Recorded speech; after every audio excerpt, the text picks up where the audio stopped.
काफ़ी important question है, JEE main और नीट के लिए बहुत ही इम्पॉर्टेंट है। इधर वॉल्यूम दिया हुआ है, ये वॉल्यूम का ग्राफ है, और इधर आपको प्रेशर का ग्राफ है।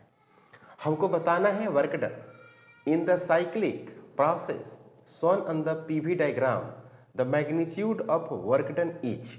मतलब कि ये जो है ये आपको ग्राफ है, इस तरह से इधर ग्राफ दिया हुआ है ना भाई। तो सबसे पहली बात ये है कि सोल्यूशन में अगर आप लिखेंगे सबसे पहली बात तो एरिया जो होगा, एरिया ऑफ पीवी डायग्राम जो होता है वो वर्क डन देता है।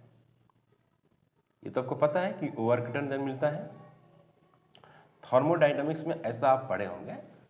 तो यहाँ पर work done is equal to आप ऐसे लिख सकते हैं एरिया किसका, पी और भी का, पी भी और भी का। तो अब ये तो सर्कल न है, ये सर्कल है, तो आप पता है इसको क्या लिखेंगे, सर्कल का एरिया क्या लिखते हैं, पाई और आर स्क्वायर, यही लिखते हैं पाई आर स्क्वायर। तो अब सिर्फ आर स्क्वायर, तो आर कहाँ से हम डिटरमाइन करेंगे, सवाल यहाँ पर ये है।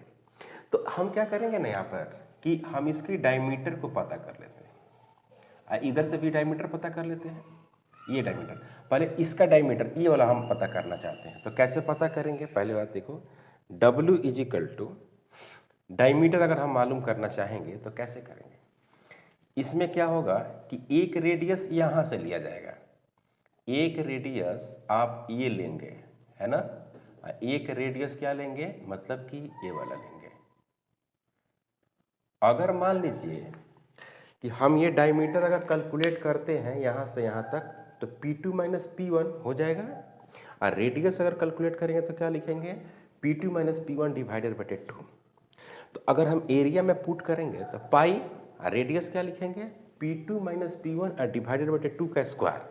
तो हमारा आंसर गलत हो जाएगा, क्योंकि आंसर में डायमेंशन को भी फॉलो करना चाहिए। तो डायमेंशन में अगर हम यहाँ पर लिख देंगे P2 minus P1 divided by 2 का स्क्वायर, तो प्रेशर का स्क्वायर हो जाएगा, जो वर्क डन नहीं होता, प्रेशर इनटू वॉल्यूम होता है वर्क डन।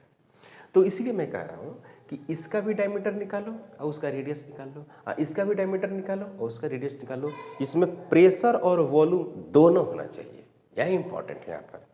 तो मैं कह रहा हूँ कि इसका अगर हम निकालें, मान लीजिए हम R1 इसको मान लेते हैं, इसको यहाँ पर क्या लिखेंगे, P2 माइनस P1 डिवाइडेड बटे क्या होगा 2, और R2 का क्या करेंगे, V2 माइनस V1 डिवाइडेड बटे क्या कर देंगे 2। तो यहाँ पर जो ये लिखे है ना रेडियस, तो यहाँ पर लिखेंगे R1 इंटू R2। तो ये हो जाएगा कितना, पाई हो जाएगा, ओके। एक क्या हो जाएगा बच्चों, P2 माइनस P1 डिवाइडेड बटे कितना 2। फिर क्या लिखेंगे, फिर लिखेंगे V2 माइनस V1 डिवाइडेड बटे 2। देखिए तो ये आंसर है, तो यही आंसर होगा, है ना।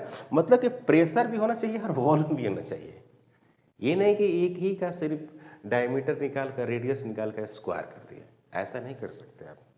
तो आंसर जो होगा बच्चों ये होगा पाई बटे 4 होगा, और P2 माइनस P1 होगा इंटू V2 माइनस V1 होगा, और यही हो गया आंसर। तो आंसर कौन होगा, ये होगा। आपको इस सवाल का जवाब कैसा लगा कमेंट करके जरूर बताएंगे।